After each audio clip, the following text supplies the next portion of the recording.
informasi. Sebelumnya, perkenalkan, saya Nazwa Sarani selaku moderator dan teman saya Seli Kalista Pija selaku pemateri. Dan saya Bung Surya selaku pemateri. Baiklah, langsung saja. Untuk yang pertama akan dijelaskan oleh saya sendiri. Nah, sistem yang pertama yaitu My Pertamina. Nah, My Pertamina ini yang pertama manajemen challenge-nya atau tantangannya yaitu menjaga keamanan transaksi digital, fraud, penyalahgunaan QR kode, transparansi distribusi BBM bersubsidi, serta edukasi pengguna.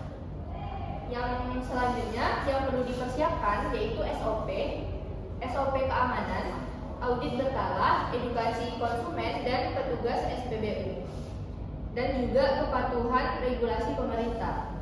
Nah, yang kedua yaitu business application atau aplikasi bisnis, yaitu transaksi pembelian BBM, integrasi subsidi BBM, loyalty, dan promo untuk pelanggan. Yang perlu dipersiapkan yaitu integrasi My Pertamina dengan sistem SPBU atau kasir dispenser BBM, integrasi dengan perbankan atau payment gateway, serta fitur pelaporan untuk manajemen Pertamina. Yang ketiga yaitu development process atau proses pengembangan. Nah, analisis kebutuhan, desain sistem aplikasi, pengembangan, setelah itu uji coba, implementasi, lalu evaluasi.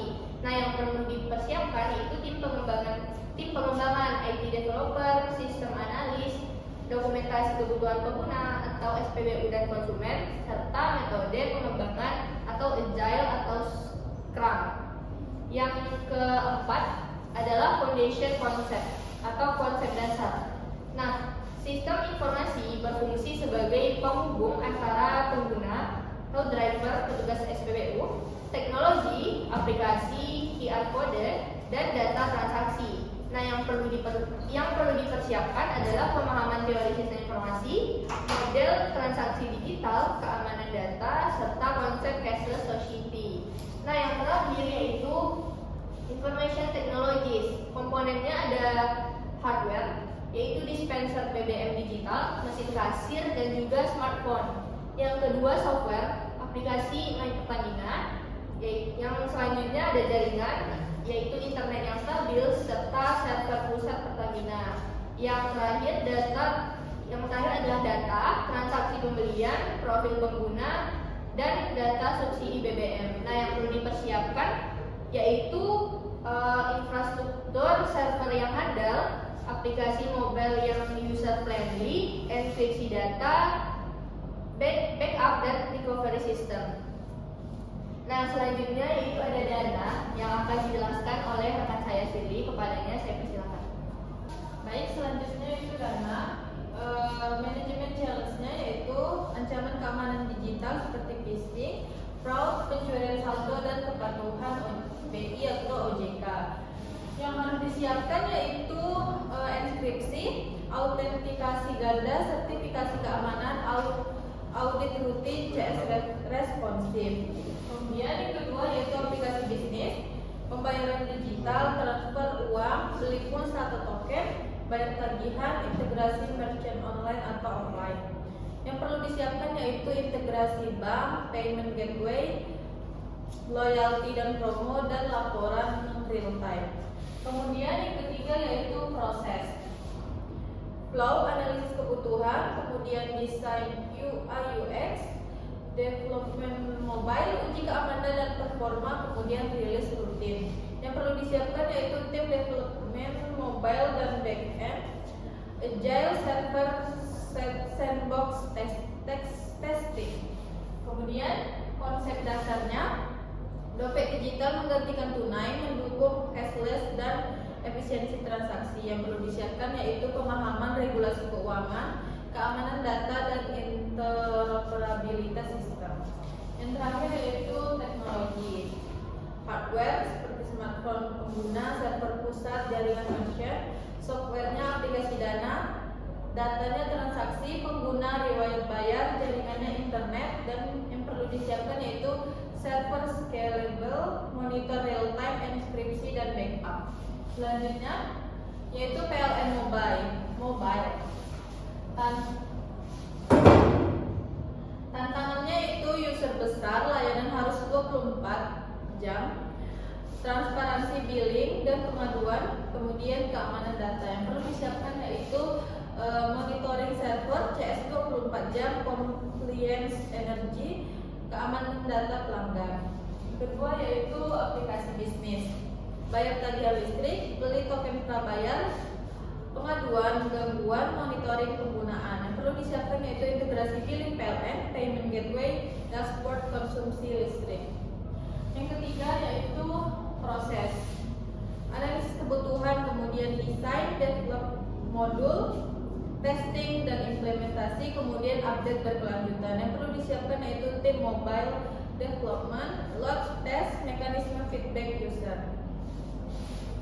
Yang keempat yaitu konsep dasar, sistem informasi sebagai media komunikasi PLN, pelanggan untuk efisiensi dan kepuasan. Yang perlu disiapkan yaitu konsep layanan digital, konsep antrian, dan CRM. Yang terakhir yaitu teknologi, hardware-nya yaitu smartphone user, server pusat, perangkat CS, software-nya PLN mobile, back-end billing, kemudian datanya pelanggan, tagihan, riwayat pengaduan, jaringannya internet. Yang perlu disiapkan yaitu server high traffic, inskripsi transaksi, backup routine. Selanjutnya yang akan dijelaskan oleh Baiklah, selanjutnya saya akan menjelaskan tentang Google Classroom. Yang pertama ada manajemen challenge-nya. Tantangannya memastikan ada akses yang merata bagi siswa, keamanan data privasi guru dan siswa, dan menjelaskan ketergantungan internet. Selanjutnya ada basic application-nya, ada pengelolaan kelas online sama distribusi materi, kemudian tugas. Yang perlu disiapkan adalah integrasi dengan Google Drive untuk memposting tugasnya. Selanjutnya ada development process, yaitu ada perencanaan, bisa dengan sederhana, integrasi, uji, dan update. Selanjutnya ada foundation concept, yaitu LMS yang mendukung pembelajaran jarak jauh dan blended learning. Selanjutnya ada information teknologinya, yaitu komponen-komponennya, itu ada hardware-nya yaitu komputer, laptop, atau smartphone. Software-nya ada Google Classroom sendiri, aplikasi pendukung seperti Google Drive, Docs. Dan ini ada data, materi pembelajaran, nilai-nilai, interaksi antara guru dan siswa, jaringan yaitu internetnya, integrasi dengan platform Google yang lain. Selanjutnya akses bagi KAI. Akses manajemen challenge-nya itu menjaga kelancaran pemesanan tiket, karena akses bagi KAI ini merupakan aplikasi untuk pemesanan tiket dalam jumlah besar. Itu mengelola keterlambatan, perubahan jadwal. Perlu dipersiapkan ada sistem server yang andal, kebijakan refund. Selanjutnya ada basic application, pemesanan tiket kereta api, pembayaran digital, pengecekan jadwal, ada informasi perjalanan, serta layanan customer service. Yang perlu dipersiapkan adalah payment gateway, notifikasi secara real time, dan dashboard manajemen penjualan tiket. Selanjutnya ada development process. Proses pengembangannya itu adalah analisis kebutuhan penggunanya, satu mendesain aplikasi, satu pengembangan modul tiket, pembayaran jadwal, uji cobanya, satu implementasi, serta selanjutnya adalah pemeliharaan atau update secara berkala. Baiklah, ada foundation concept, setelah itu sistem informasi transportasi untuk mendukung efisiensi layanan publik dengan fokus kenyamanan, kecepatan, dan transparansi. Yang perlu dipersiapkan adalah sistem reservasi, konsep manajemen, transportasi, dan integrasi supply and demand dari sebuah transportasi tersebut. Dan ada information technologies, yang komponen terdiri hardware. Yang pertama smartphone pengguna, server pusat KAI, perangkat tiket dan boarding. Serta ada softwarenya, itu aplikasi akses itu sendiri. Backendnya, jalur-jalurnya, datanya itu tentu data, ada data penumpang, data transaksi terjadinya, data jadwal, jaringan internet, sama integrasi dengan sistem pembayaran dan jadwal kereta. Yang perlu disiapkan server scalable, inskripsi, dan penumpang backup database, serta notifikasi secara real time. Baiklah, mungkin selanjutnya akan masuk dalam tujuan strategis, taktis, dan teknis. Pertama, baik pertanyaan yang akan dijelaskan oleh teman saya, Najwa. Nah, yang pertama hasil identifikasi tujuan dan manfaat. Yang pertama sistemnya adalah Bayi Pertamina. Tujuannya secara strategis yaitu meningkatkan kepercayaan dan efisiensi distribusi energi nasional. Tujuan taktisnya adalah memperkuat sistem pembayaran digital di sektor energi. Ya, dan yang terakhir tujuan teknis adalah mempercepat transaksi dan meminimalkan antrian. Nah, selanjutnya untuk dana dan PLN Mobile akan dijelaskan oleh Sudi. Baik, selanjutnya untuk dana, tujuan strategisnya yaitu mendukung transformasi ekonomi digital nasional. Untuk tujuan taktisnya yaitu meningkatkan transparansi dan efisiensi antar pengguna, dan tujuan teknisnya yaitu mempermudah proses pembayaran dan transfer uang. Selanjutnya untuk PLN Mobile, tujuan strategisnya yaitu meningkatkan kualitas layanan publik dan kepuasan pelanggan jangka panjang. Untuk tujuan taktisnya yaitu mempercepat respon layanan dan pengelolaan data pelanggan. Tujuan teknisnya yaitu memudahkan pelanggan dalam pembayaran dan pelaporan online. Selanjutnya akan dijelaskan oleh Dinas. Baiklah, untuk tujuan strategi Google Classroom itu mendorong pemerataan pendidikan berbasis teknologi, yaitu tujuan besar secara besar aplikasi tersebut. Saat itu tujuan taktisnya itu meningkatkan efektivitas pembelajaran secara jarak jauh, karena Google Classroom ini akan digunakan lebih sering untuk tugas-tugas online ya. Selanjutnya ada tujuan teknisnya yaitu mempermudah dosen dan siswa mengolah tugas, nilai dan materi.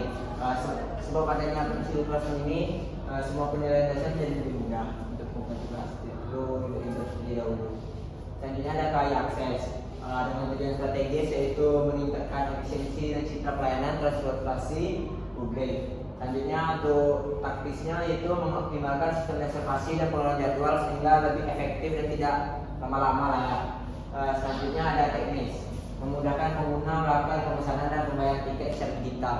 Di dunia ini yang semakin digital ini sangat diperlukan. Dan yang terakhir yaitu kesimpulan, sistem informasi berperan penting dalam meningkatkan efisien, keamanan, dan integrasi data di berbagai bidang. Aplikasi seperti My Pertamina, Dana, PLN Mobile, Google Classroom, dan akses baik KAI menunjukkan bahwa keberhasilan sistem informasi bergantung pada kolaborasi manusia. Nah, manusia, teknologi, dan data untuk menciptakan layanan digital yang cepat, aman, dan efisien.